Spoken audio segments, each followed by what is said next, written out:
It's easy to lose sleep when you're worried about your health insurance plan. But when you have a family counting on you to take care of them, having the right coverage is more important than ever. Anthem Health Keepers plans can help. With low to no cost coverage for you and your family, so you never go it alone. That's our Anthem. Click to learn more.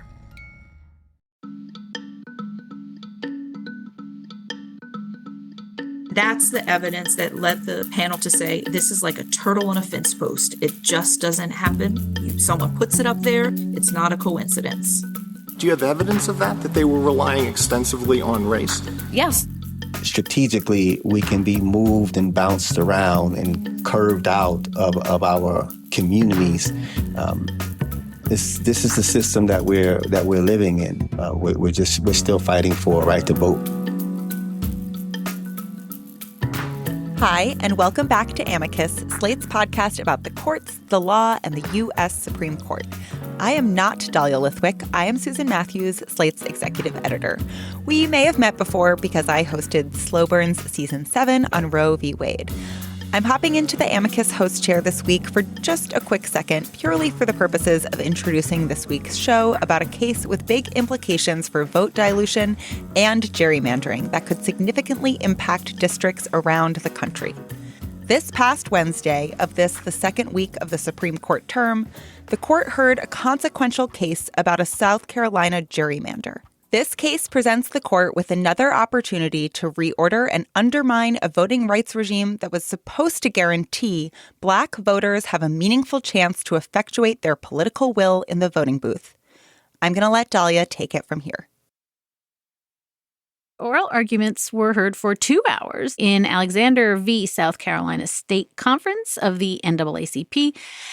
As listeners may recall, after the decision a few years back in 2019 in a case called Rucho versus Common Cause, the Supreme Court held that federal courts are not allowed to hear lawsuits challenging partisan gerrymanders, meaning maps that were drawn just to benefit one party or the other. Such cases after Rucho are considered, quote, non-justiciable. That means justices may not touch them. But federal courts can still hear challenges to racial gerrymanders. Those are maps drawn to minimize or dilute the political power of voters that is based on race. And a federal court in South Carolina struck down the South Carolina map because that map was found to boost Republican votes in the district, but also the gerrymander was accomplished by excluding Black voters from the districts. In other words, Alexander comes to us raising the thorny question of what you do with a racial gerrymander that is dressed as a non-justiciable political one. So joining us to talk about Wednesday's arguments are the senior counsel for the NAACP Legal Defense Fund, Leah C. Aden, and one of the plaintiffs in the case, Taiwan Scott. He's a Hilton Head resident, and Leah serves as senior counsel at LDF. She previously served as a deputy director of litigation at LDF and has assisted in the planning, strategy, and supervision of their voting rights work, addressing vote denial and vote dilution. Taiwan Scott is a Hilton Head Island native. He's a member of the Gullah people. Those are African-American descendants of slaves who were forced to work the rice, indigo, and Sea Island cotton plantations on the coast. Tai is also one of the LDF plaintiffs in this suit. He's the only personal plaintiff in this litigation. So to both of you, just welcome to Amicus, but thank you so much for giving us time on a busy week. Thank you for having us here and for illuminating what we think is a very important case and issue. Yes, thank you very much for the opportunity to be here. Maybe if we could start with you, Leah, to set the table. Let's just do the facts first of this particular map. In January 2023, we had a unanimous 3-judge panel that ordered the state of South Carolina to redraw its 2022 congressional map.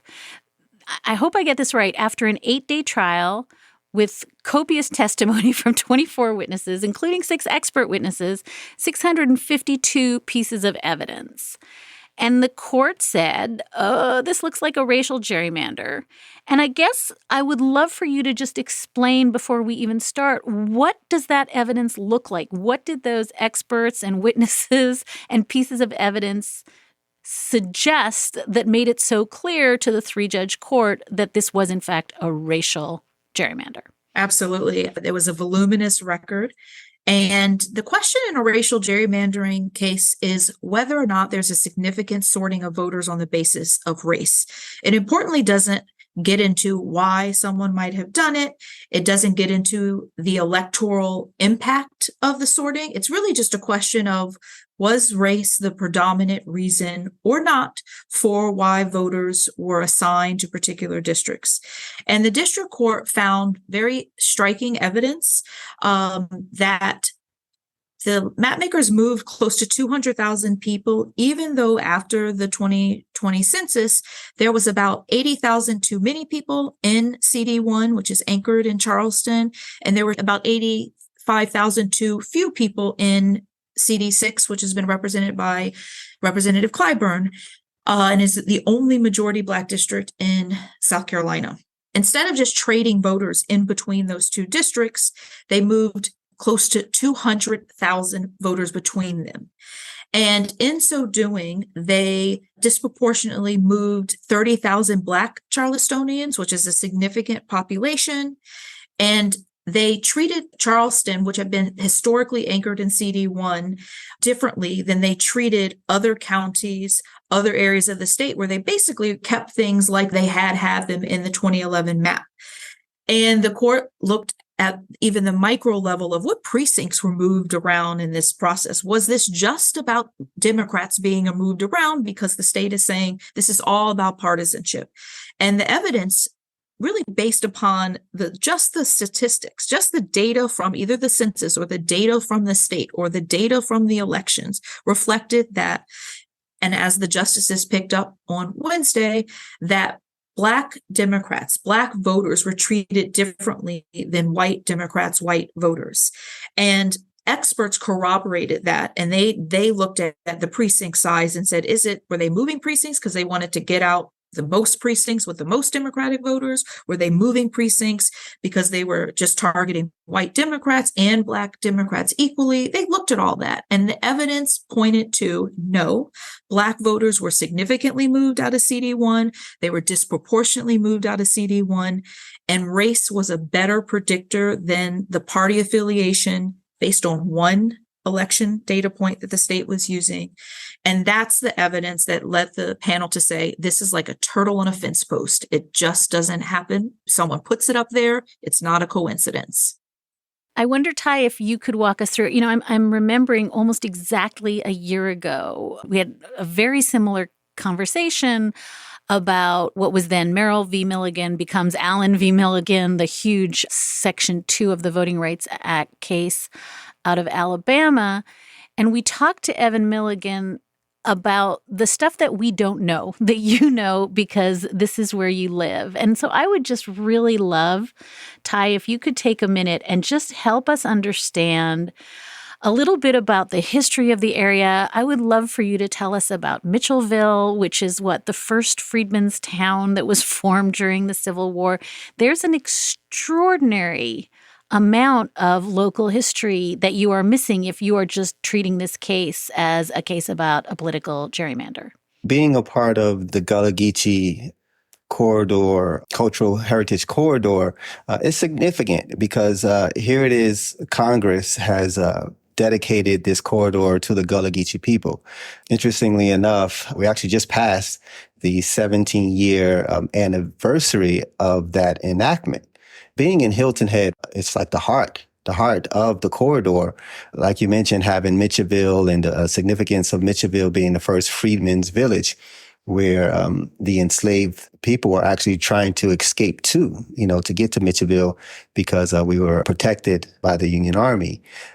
There's a lot of history here within our corridor. And again, I go back and I question, identifying us as a group of people. But, what is Congress doing to help sustain us? We have a serious issue with being on Hilton Head in general, being part of a world-class resort destination. The problem is what's happening around the Gullah community and the negative impacts when it comes down to tourism.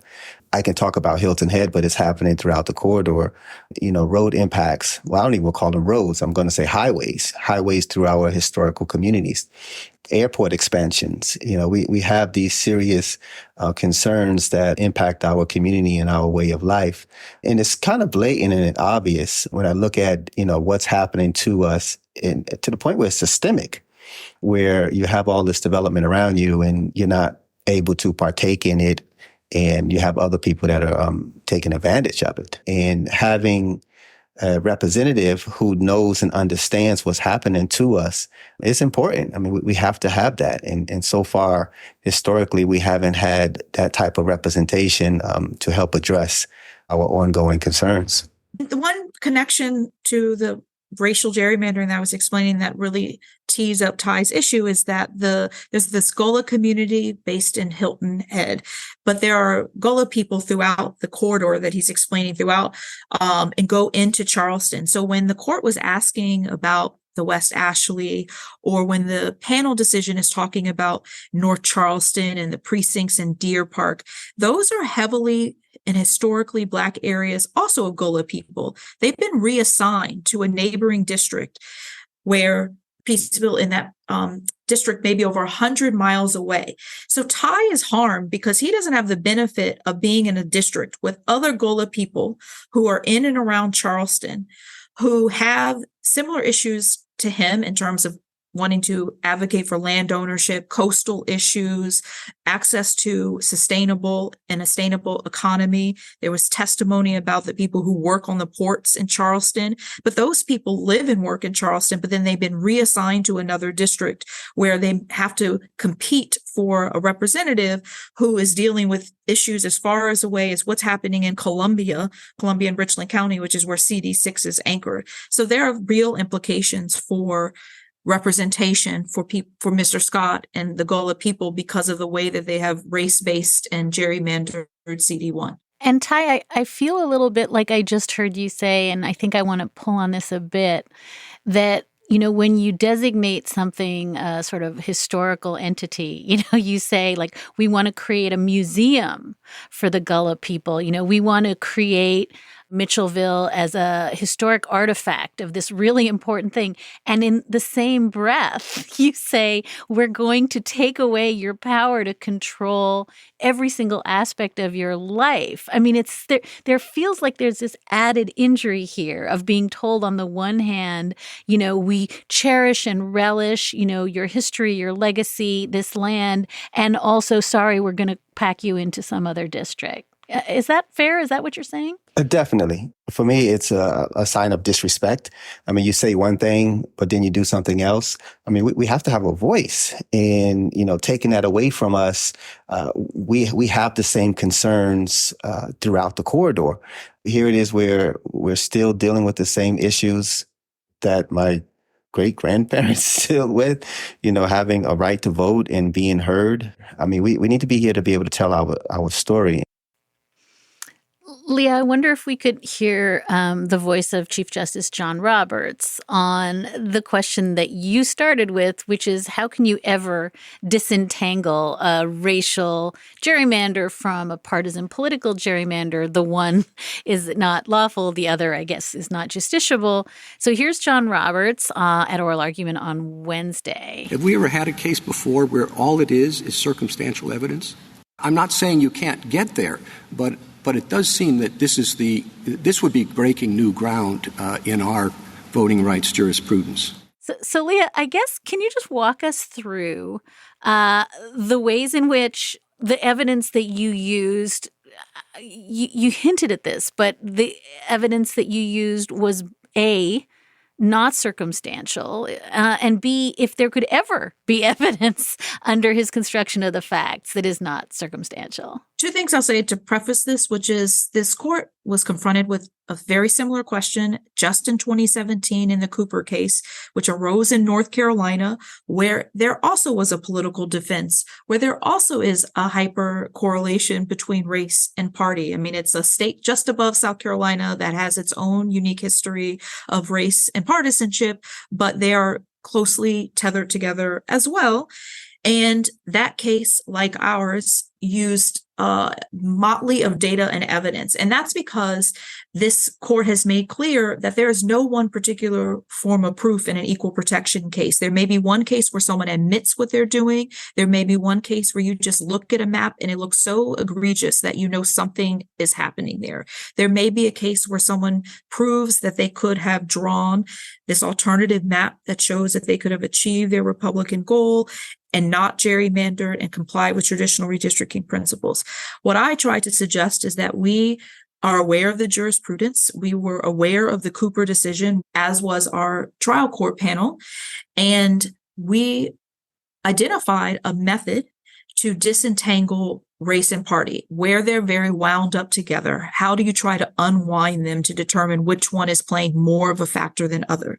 And what I try to impress upon the court is that the experts in our case use the very types of methods that experts used in the Cooper case, and the court accepted those methods in the Cooper case. The panel accepted those methods in our case, and they controlled for partisanship, they controlled for precinct size, and they were able to use very complicated statistical methods to discern which one mattered more than the other. Not that neither of them mattered at all, and not that partisanship wasn't at play, but which one mattered more. And we presented not one, but two experts who did similar methods. They used different data points. One expert used the data that the state said that they were using. Another expert used a different set of data. And both of their outcomes pointed in the same direction, which is that race was a better predictor than partisanship. And then you have an amicus brief by the people who did the methods in the Cooper case who said, I looked at what those experts did, and the court was right to rely upon what the experts in this case did, because they followed what we did in Cooper, and they're totally sound methodologies. The state had the opportunity to hire someone, as I think both Justice Sotomayor and Justice Kagan picked up. They had the opportunity to hire someone to say, your methods are wrong. I did a better analysis and it shows something different. The state did not do that. And so what I also asked was, are we fighting over experts on appeal? Or did we have this fight at the trial court? Did the state lose on this fight? And now, was it more than plausible than not that this expert testimony, augmented by other evidence, led the court to properly conclude, based upon the full record, that there was a racial gerrymander? And we think absolutely there was enough evidence to show what we established. So this is the nut of the thing, the crazy making bit. And I'm reminded, I feel like every episode of this show is, as Sherilyn Ifill once told us, but as Sherilyn Ifill has said on this show multiple times, we have this copious, elaborate, very detailed findings of fact, and it's been erased. I mean, this is a court attempting to erase it. What you're saying strikes me as one level more pernicious, Leah, because now we're trying to relitigate it. It's almost worse than ignoring the court below to say, I'm going to nitpick it. I don't like that expert, or I don't like that piece of evidence. And it almost feels like we're in a whole new world. I'm thinking of Jamel Bouie's construction last year of how he thought of the term of judicial arrogance, where the court gets to say that the court below, findings of fact in the court below were wrong. And yet it feels like that was the vibe. That was the vibe. And in prep for this argument, I listened to Julius Chambers, one of my mentors, just like Sherilyn Ifill. And he, and I think Shaw, when he was arguing with the court, raised how there's something called the intensely local appraisal that cases like White v. Register or even Cooper acknowledges, where you trust the panel of judges who are going to get down and dirty in the facts and really scrapple with the evidence. And that's their job. The only job of the appellate court is to look at the total record and say, was there some grave error that took place? And only then are they to correct it? But if they're not being asked, if I was sitting on that panel, would I have decided it differently? That's not the question. It's, was there a grave error? And there are 3 judges on this panel. It was a unanimous lower court decision. 2 of those judges are based in South Carolina. They know what's up. And that's what our judiciary system is set up to do, is to put trial judges close to the ground to conduct this appraisal. And appellate courts are supposed to defer to them, again, unless there's some grave error that's taken place, which I really would be hard pressed to say that this state has established was the case. So just one follow on to that, and then I want to pivot back to you, Ty. But it seems to me that there is a clear error standard. I mean, you've said it now a couple of times. This is an easy case. There's a longstanding legal understanding of the clear error rule. When a trial court decides that a map is a racial gerrymander, under findings of fact, as we've said, that's subject to review only for clear error. So I'm going to ask you, and I know this is going to make you crazy, but can you remind me what the clear error standard is and how the court is meant to apply it? Because I don't think we're in that world now. The clear error standard is looking at whether or not factual findings, which a racial gerrymandering finding is, and the subsidiary findings, such as, do I believe that race was a better predictor than partisanship? Those types of findings of fact are not to be disturbed unless there is no record in which you would make that finding. And an appellate court is asked to look at whether the total record would support those factual findings. So there were a couple questions from the judge that was like, say there are 100 factual findings and I disagree with 15 of them. Does that establish clear error? No, because 15 out of 100 doesn't reflect that they were totally wrong about the entire finding. And the plausibility is also about deference to the trial court. Was a rational panel capable of discerning that there is no way that it makes sense for South Carolina to have moved nearly 200,000 people, landed on the exact same Black voting age percentage in CD1 as in 2011? Does it make sense that 30,000 Black Charlestonians, who incidentally are sort of spread out in Charleston, so you kind of had to do some work, which is the panel reflected, to identify the precincts with the highest Black populations and sort them out. And they have this admission from the mapmaker that he abandoned the very principle that they said guided them, which is changing the map as little as possible from the 2011 map. You also have the fact that the court had worked with this expert before who drew the map and knew that he had used race every time that he had drawn maps for 2 decades prior, and then says, I never looked at race this time around. And the court's asking him questions and he's able to recite the racial makeup of precincts on the stand. So all of that is to say there were all these facts that the court found. Was it plausible that they identified that there was a gerrymander in CD1? Absolutely. And that's the perspective that the appellate court, the Supreme Court, should have when it looks at the record.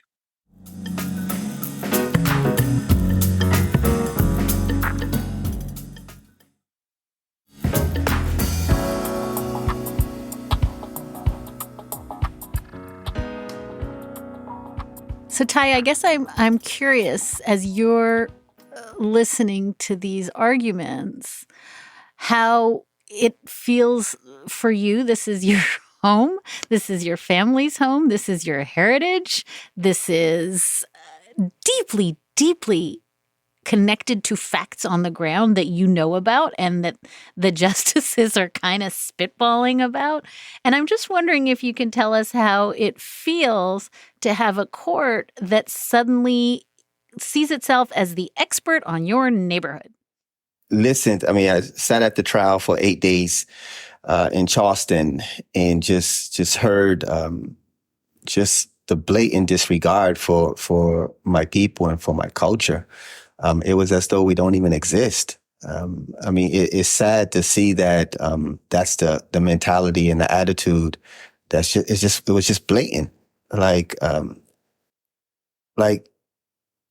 again, we're a part of this historical area here, and our concerns don't even matter. I mean, it's sad to see that in this day and time that we're still faced with just having the opportunity to elect someone to address our concerns and just to see that, strategically we can be moved and bounced around and curved out of our communities.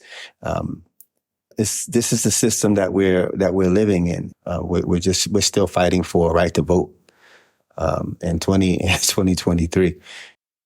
Leah, probably most of the ink that was spilled or the pixels that were spilled after argument went to Justice Alito, who I guess just woke up on the Perry Mason side of the bed on Wednesday and thought he would just go head to head with you for a very long time. I think Chris Geidner, who covered the case for us, said 37 questions.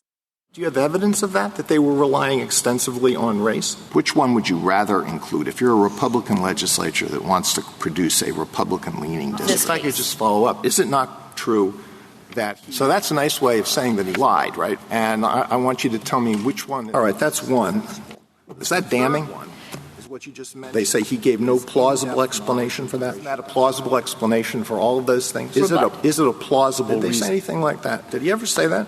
Let me come back to the question I asked about how can we possibly give any weight to, it just never occurred to him that politics might have something to do with it. Did Dr. Duchin control for politics? The district court rely on Does the analysis take into presume that one can be moved and the other assume that that all precincts could be moved? Is that damning? I understand you're not going to malign Justice Alito, but were you prepared to have the court, in effect, sort of stipulating the lower court had a huge record, but now we're going to fight about experts and witnesses? Were you ready for that to happen? I was, in the great tradition of the Legal Defense Fund, prepared for a lot of what happened because that's what our job is to do, is to represent Mr. Scott and the South Carolina NAACP to the best of our ability. So we prepare, and I and a team were ready for questions about the record and ready also for questions that were more about the impact of this case for the next case. But I think that line of questioning reflects the real test that this court has to make, which is, do they stand by the clear error rule and the plausibility of the record, or do they become mini trials and have many trials at the appellate level, which I have always understood as a lawyer and in law school too, as a practicing lawyer, that is not the role of the appellate court. I was expecting the deep skepticism for the claim, largely because, right, this is a unique claim in the sense that we're not bringing it in the context of a majority minority district.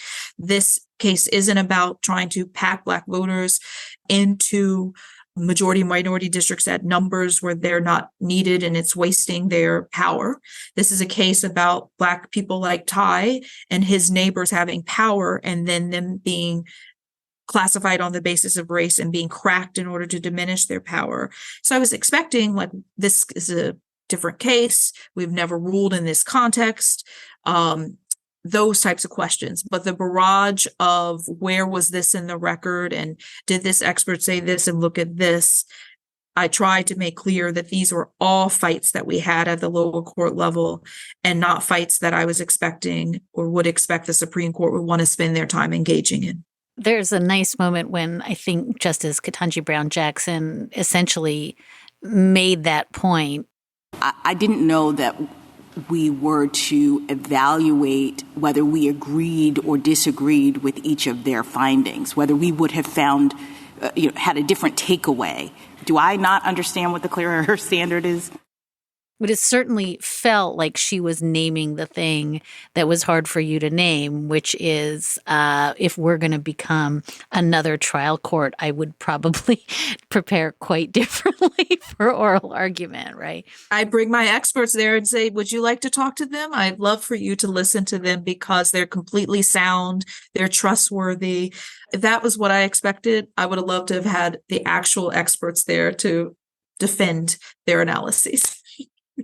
Ty, can you talk for one little minute about, I think you're talking about some version of gentrification without representation, right? Hilton Head becoming simultaneously this go-to vacation destination, heaps of money being poured, as you said, into highways and certain strains of the tourism trade. Can you talk a little bit about, in a fair, just world where your votes mattered, what the kinds of things are you would want to be preserving, Gullah culture, tradition? Where would you be directing resources if it wasn't just to people golfing? I grew up on Hilton Head. I learned how to swim in the creeks, fishing and crabbing. Those opportunities are very, very limited now. Access to the waterways is very, very limited. That type of lifestyle is what we're losing to development. So that's our culture. That's our way of life. Businesses on our property, having a little small, or a mom and pop store in the front and living on the back, so we're being restricted from doing those type of things, ordinances and zoning. I personally, it took me 7 years to open up a business on my property. I mean, just following, and fighting the bureaucracy around it. I mean, I'm very proud of it because the struggle to get that business is what kind of led me to the introduction with Legal Defense Fund nearly 6 years ago. And that's why I have so much love and respect for Leah, for what she continues to fight for and being that advocate for our community. Well, Ty, you're going to have to tell us the name of your business and do a little moment on what it is. The name of the business is Beautiful Island Square. And I'm going to give you a little history behind Beautiful Island Square. The name Beautiful Island, my name is Taiwan, spelled just like the country, the island of Taiwan, which was formerly called Formosa, which means beautiful island. So it's a open air sales venue that has basically food trucks. And the goal was always to have an avenue for entrepreneurs to come out and express what they do. I mean, sadly, we started with a local Gullah-owned business called Gullah Catering, Native Island owned, and we hit a roadblock with the government. It was as though, we can put mobile homes on our property, but when it came down to, having businesses, that was always the fight. It took 7 years in and out of court to get that place open. That's my baby. That's my heart. I really stood up and challenged the local municipality on getting that place open. And that Beautiful Island Square, believe it or not, is the first commercial establishment where a Gullah family owns the land, newly erected buildings, and the business to get open since the town of Hilton Head was incorporated, since 1983. I do remember when I came to live in Hilton Head, I moved back to Hilton Head in 97, and I worked with one of the elder community leaders. He said to me, zoning is the newest form of racism, the newest form of discrimination. And that still rings in my ears today because strategically, that's what they have been utilizing to stop us from using our property. And the town of Hilton Head is the largest landowner of formerly Gullah-owned property. And I want to just put a point on it that this reflects the interaction between local government, state government, and federal government. And each of those levels of government have a role to play in addressing the issues that Ty was mentioning.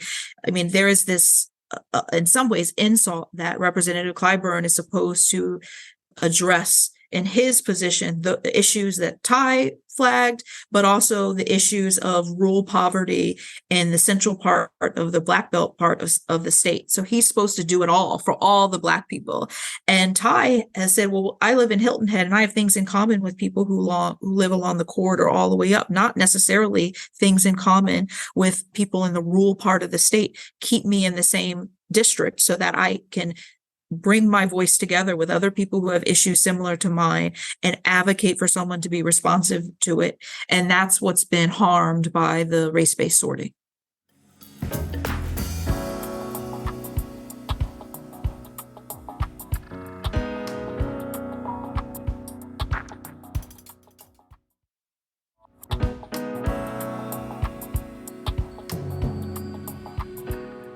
I feel like I'm hearing both of you say a version of you have to be myopic to the point of almost like, I don't know, your eyes would be crossed to try to disentangle race and politics in the state of South Carolina for the same reason that you can't disentangle it for purposes of justiciability, right? That every single piece of the politics we're describing here and the political gerrymander here and the partisan gerrymander is inflected with race at every level. And the idea that unless you say the sentence, this is a racial gerrymander, everything else is circumstantial evidence, to use the Chief Justice, is nuts, because everything that Ty is describing about a way of life that goes back centuries is about race and politics. Yeah? Absolutely. Yes. Yes. And I will add, I mean, it's amazing when you see just the difference of attitude based on who owns the property. And I'm going to give you a prime example. We have a historical church in Mitchellville that's in the airport runway, the flyover zone. And that church is being asked to move because it's in the runway of the airport expansion. However, on the opposite side of the runway is gas stations that one in general was just able to be rebuilt, and another one brand new being built. So what's the difference between these two properties, one on the historical side and within the Black community, and the other one off the main highway, the expressway? One has to move and the other one can actually not only rebuild, but build another one. So we have to question those, the airport, the highway expansion, Highway 278, the main corridor driving through the Native Island community. They're expanding it into like 6 lanes through a historic community.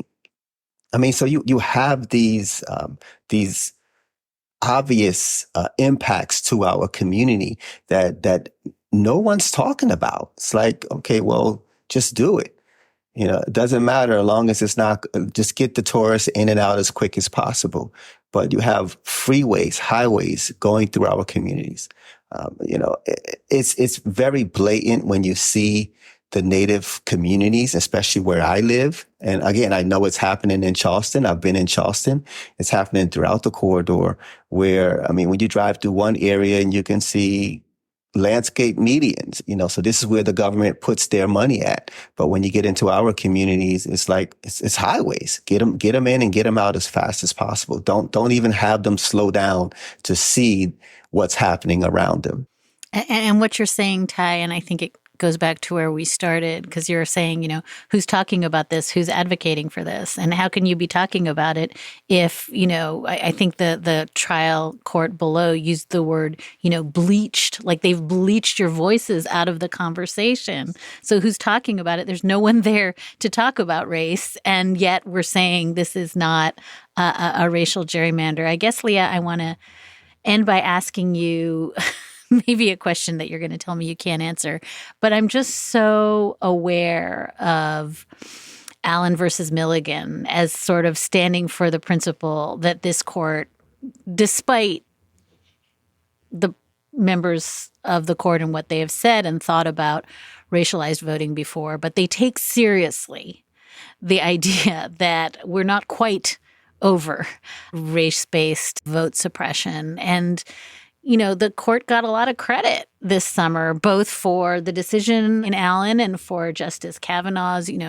solicitude in speeches about understanding that there's still a massive problem with the construction of racialized maps. So I find myself kind of stymied by the fact that the same Justices Kavanaugh and Chief Justice Roberts, who got a lot of props over the summer for kind of getting it, in a case that was only just written in June, and then they're standing in front of you and saying either we don't see race here or there's just no way to disentangle it, so we're throwing up our hands. Is the answer to that question what you said, which is this is just the posture of this case, which makes it easy to say, poo-poo, there's no issue here?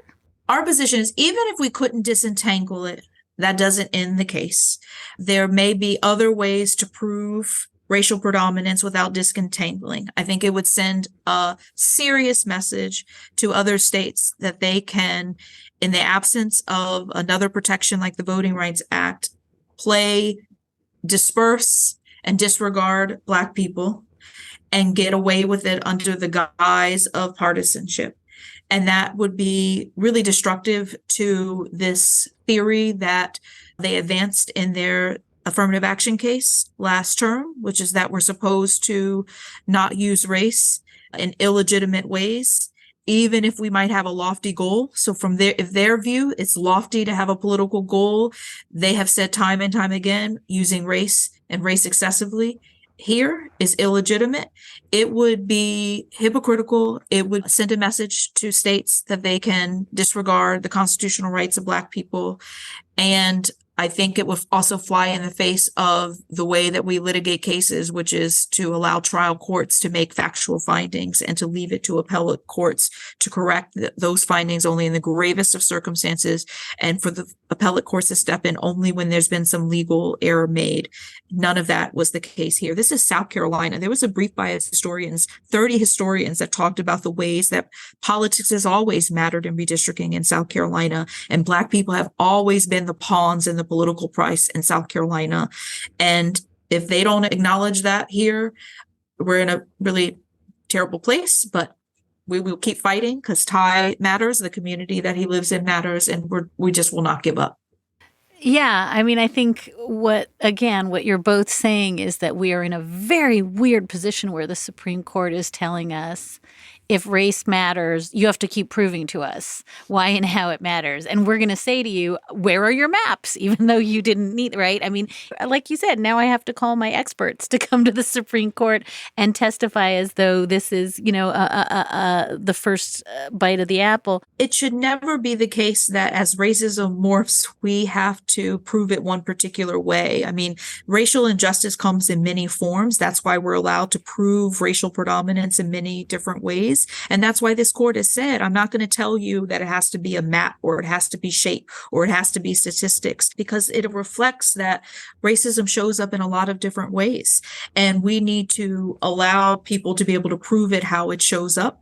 And I think putting a thumb on its scale and saying you have to show it one way and it's got to be direct evidence or it's got to be through a map or it's got to be through disentangling would do injustice to our ability to prove racism where it shows up and how it shows up.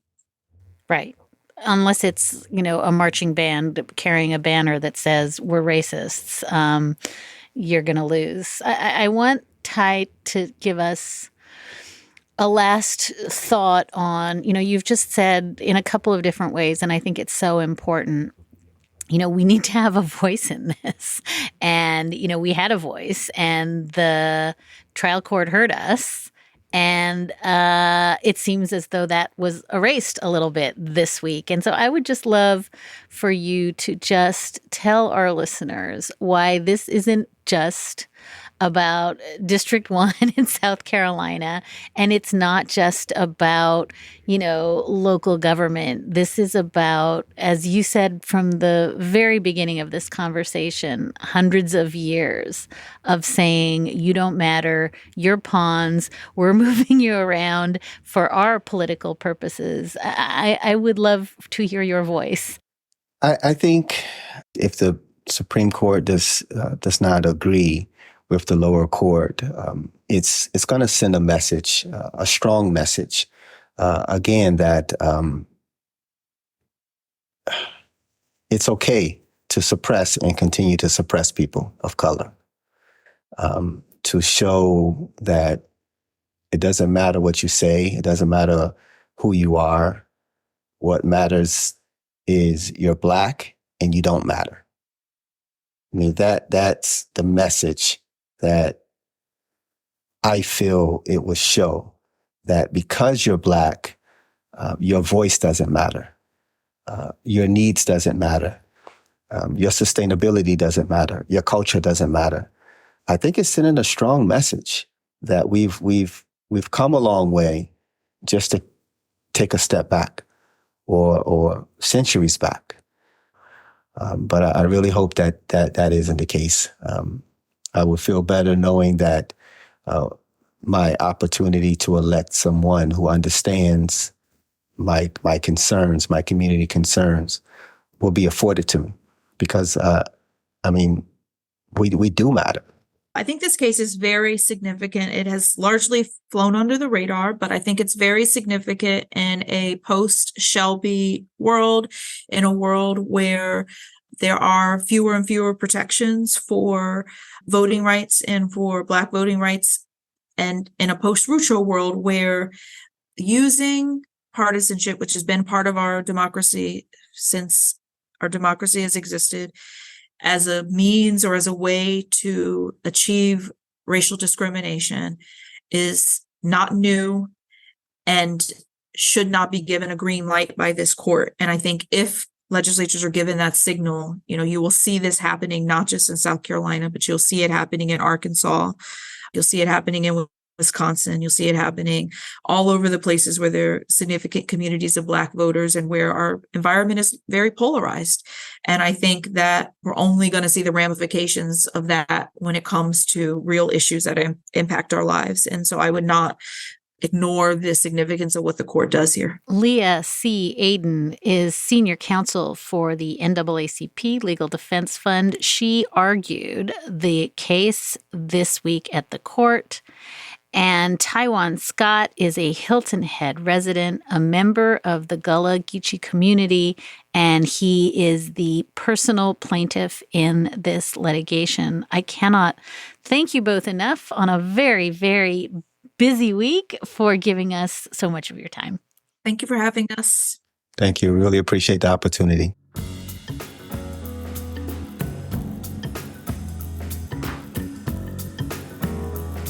And that is a wrap for this episode of Amicus.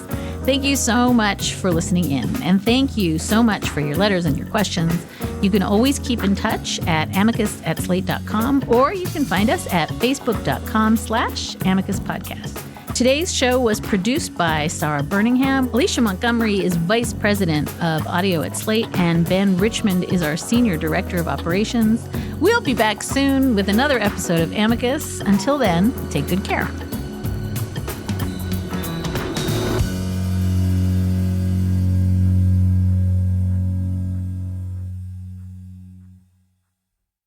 When you save on auto insurance for driving safe with USAA Safe Pilot, you'll feel like a big deal, even in a traffic jam. Save up to 30% with USAA Safe Pilot. Restrictions apply.